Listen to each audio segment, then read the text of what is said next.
Raachuun sodaadhee barbeekta miti mucichi moo gowwaa wayiiti. Gowwaa naan jette. Gowwaa sanuu gowwaa adal. Tani maani lafuma deemtanii as geessanii garuu. Lakkano shiboo ibsaarran deemam ammuma dhiyoon gadi bu'anu. Inni muleer maskinaaf dhiisme. Bayi mana koo keessa bayi mana koo jala.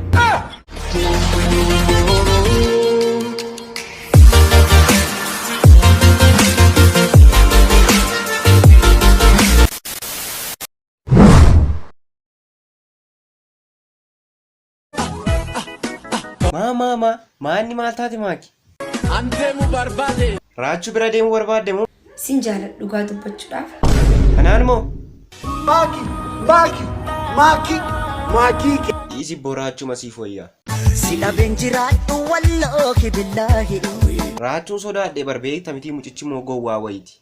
Gowwaa naan jette. Gowwaa sanuu gowwaa adal. Lakkaan qoosaadhaaf han jedhe malee raachuun tiriidantii Oromootiin illee gowwaadhan jettu.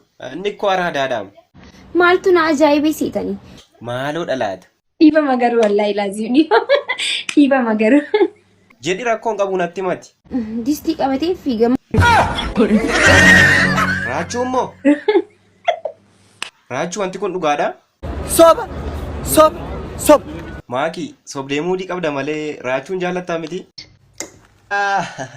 Nuuf galeera. Dhumarratti raachuudhaan maal jechuu barbaadda? Raachuu dhageesseetta miti akka abdiin kunne la. Maaki chaa'u bakka.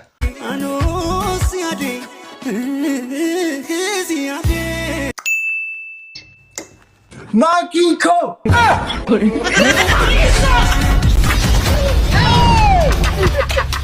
Maalumaaf turtii waliin taasisneef galatoomi.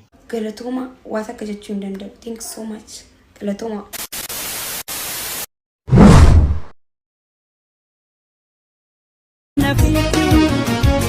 Waaw, dhugaa dubbachuuf baay'ee bareedu. Antan kwaa hin qallabu garuu dhugaa tokko isinitti himu. Eeyyeen nutti himi. Hinaaffaan garaa keessan guggubeera. Adda nuuf baasi ka warreen hinaafan. Mucaa ollaa kooti mucaa wallagga lixaatti hojii dhalannee guddanne jechuudha. Naan galle mucaasa kamidha? Ollaa kooti karaa nu gidduu baa mana keenyaa mana isaanii gidduu. Ahaa, siinii muleer maskinaaf dhiisme. Bayi mana koo keessa bayi mana koo jala. Wayyoo muleer an qoosaadhaafin akkas jedhee bu'an nama baay'eet akkas jedhaafananis akka jedhee si gaafadhe qoosaamaaf jecha. Garuu sammuun keessan nagaadha. Sammuun keessa hin hojjeta. Dhiifama baqqaa maaloodha? Garuu maal nu dhibe nu? Maskinaaf dhiiste kan biraa fuutaare? Nu inuma fuuna waaqi.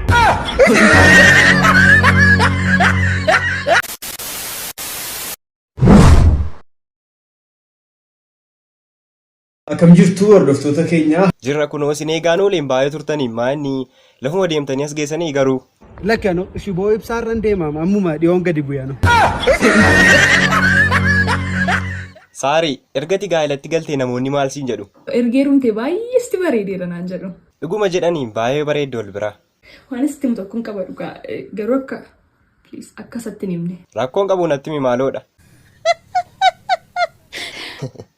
Natti himi ka maaloodha?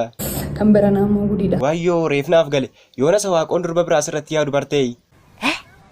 Ayisii gudii keen dhageenya daati. Waaqoo mucattii gaaddisee jedhamtu wajjin waan biraa keessa galeera yoo barbaadde gaafadhuun isayyuu. Eeyyuu gaaddisee. Eeyyuu gaaddisee. Qaba faankii amma haasa itti fufi.